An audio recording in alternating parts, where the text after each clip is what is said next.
हर्षवर्धन पाटील यांनी त्यांचं निवासस्थान असलेल्या बावड्या या ठिकाणी छोटेखानी कार्यकर्त्यांचा मेळावा झाला। जे इंदापूर तालुक्यातले जे प्रमुख पदाधिकारी आहेत त्यांना या ठिकाणी पाचारण करण्यात आलं होतं। मेळावा पार पडला। आपल्यासोबत कार्यकर्ते आहेत। काय मागणी केली भाऊंकडे तुम्ही? आम्ही सर्वप्रथम भाऊंकडे एक मागणी केली आहे की आपल्याला 2024 ला आमदार व्हायचं आहे। आपल्याला कुठल्याही पक्षाकडे किंवा कोणाच्याही दारात तिकीट मागण्यासाठी जायचं नाही। पक्ष जो लोक जो निर्णय घेताल तो आम्हाला आपण सर्वांनी मान्य करावं लागेल असं आम्ही साहेबांना पूर्णपणे सांगितलेलं आहे। महायुतीचं जर तिकीट जागा वाटप झालेलं नाहीये, लोकसभेला काही शब्द दिला होता, परंतु अनेक कार्यकर्त्यांची मागणी होती की अपक्ष लढा नाही तर तुतारी हाती घ्या। तुम्ही काय मागणी केली? आता सध्या आम्ही भाऊंना अशी मागणी केलेली आहे की इंदापूर जे वरिष्ठांनी जे गेले महिनाभरामध्ये जे वरिष्ठ नेत्यांनी जे वक्तव्य केलेलं होतं, या वक्तव्याच्या आधारावरती या इंदापूर तालुक्यामध्ये जी राजकीय परिस्थिती निर्माण झाली होती, त्या राजकीय परिस्थितीच्या आधारावरती भाऊंनी सर्वांना एकत्रित बोलवून घेतलं आणि आम्ही सर्वांमध्ये ठाम असं भाऊंना सांगितलं की भाऊ तुम्हाला जो योग्य निर्णय वाटेल तो आपण घ्यावा।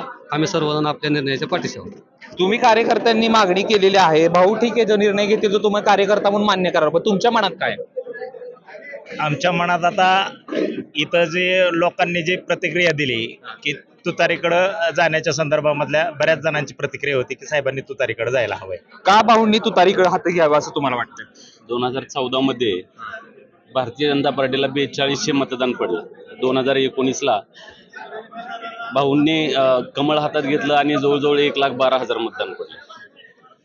आणि आता मध्येच एक घड्याळाची एक यात्रा आली होती आणि त्या यात्रेत असे संकेत दिले की आता चालूचे आमदार त्यांना पुढचं तिकीट दिलं जाईल असे संकेत दिले। त्यामुळे प्रत्येक कार्यकर्ता तालुक्यातला जवळजवळ 1,12,000 कार्यकर्ता संभ्रमात पडला आणि प्रत्येकालाच वाटलं की मग जर एवढं मतदान आपला भाऊंचं आहे तर मग आपण कशासाठी तिकीट मागायचं? जर आपल्याला जर तिकीट देत नसतील तर मग आपल्याला आपल्या बरोबर येणारे जे तुतारीचे लोक आहेत त्यांच्या बरोबर आपण जाणं योग्य राहील असं वाटलं। तुम्हाला देखील तेच वाटतं भाऊंनी तुतारीवर लढावं? हो नक्कीच। काय नेमकं काय राजकारण बदलेल किंवा का हाती घ्यावे असं वाटतं? म्हातारा पवार साहेब आहे ना, दोनदा पाहुणले तर निवडून देण्याकरता आलेलं, त्यांच्याकरता आम्ही कालच्या वेळेस त्यांना मतदान आम्ही केलेलं आहे तुतारीला जनतेने आमच्या, तर तुतारीला मतदान होणारच आणि भाऊंना तुतारी मिळणारच। भाऊंनी लढावं असं वाटतं? काय सांगाल, काय फरक पडेल असं वाटते? कारण गेल्या काही दिवसापासून सातत्यानं चर्चा होती बारामती इंदापूर विधानसभा मतदारसंघामध्ये की अजून महायुतीची जागा वाटप नाही, पण भाऊंना तुम्ही काय ठामपणे सांगितलंय? महायुतीच्या उमेदवारांची जागा जरी फिक्स झाली नसली तरी मागच्या आठवड्यामध्ये जे राष्ट्रवादी काँग्रेस पार्टीची यात्रा म्हणते तर आम्ही जत्रा म्हणतो, जत्रा आली होती त्यात त्यांनी विद्यमान आमदारांचं तिकीट फिक्स केलं। कुठली तडजोड कोणालाही न चर्चा करता किंवा हर्षवर्धन पाटील साहेबांना विश्वासात न घेता त्यांनी डायरेक्ट जाहीर सभेत तिकीट डिक्लेअर केल्यामुळं हर्षवर्धन पाटील साहेबांचे जे कार्यकर्ते आहेत ते प्रचंड रागात आहेत। त्याच्यामुळं आम्ही साहेबांना निर्णय बदलण्यासाठी आम्ही ठाम आहोत। साहेबांना निर्णय बदलणं म्हणजे काय की शक्यतो आपल्याला 2024 ला आमदार व्हायचंय, त्याच्यासाठी वाटेल ते आम्ही जीवाचरण करण्यासाठी तयार आहे। काय भावना? आमचं ठरलंय आता भाऊंना अपक्ष म्हणून आमदार निवडून आणायचं। कार्यकर्त्यांची मागणी तुतारी देखील लढावं मोठ्या प्रमाणात? अजून काय तसं फायनल झालेलं नाही, पण जनतेतून उठाव झालेला आहे की आता आमचं ठरलंय भाऊंना यावेळेस आमदारच करायचं। आमदार भाऊंनी काय सांगितलं त्याच्यावर? भाऊंनी सांगितलं की आता तुम्ही फक्त कामाला लागा, सर्वांनी आपापल्या गावामध्ये जाऊन वाड्या वस्त्यावरती जाऊन मिटिंगा घ्या, सर्वांची मतं आजमावून घ्या। अंतिम निर्णय कधी जाहीर करणार? अंतिम जे निर्णय अजून एक 2-4 दिवस थांबून करूयात म्हणले।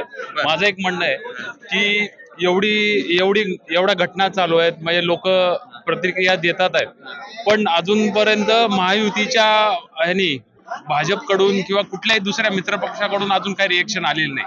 आमचं म्हणणं काय आहे की आमचं नेतृत्व एवढं मोठं आहे तर ह्या नेतृत्वाला विधानसभेसाठी लढण्यासाठी कोणाला विचारायची गरज नाही।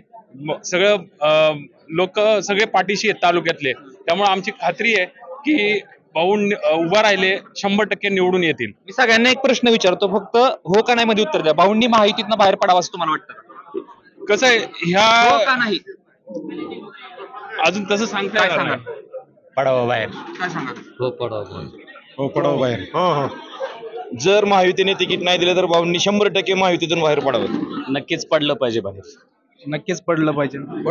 तर या सगळ्या कार्यकर्त्यांची मागणी की हर्षवर्धन पाटील यांनी महायुतीतनं बाहेर पडावं, एकतर अपक्ष लढावं किंवा तुतारी हाती घेऊन लढावं. या कार्यकर्त्यांनी चंग बांधलेला आहे की काही जरी झालं तर हर्षवर्धन पाटील यांना आमदार करायचं. आता हर्षवर्धन पाटील काय निर्णय घेतात याकडे सर्वांचं लक्ष लागलेलं आहे. कॅमेरा पर्सन धीरज सह जयदीप भगत, एबीपी माझा, बावडा, इंदापूर. एबीपी माझा, उघडा डोळे बघा नीट.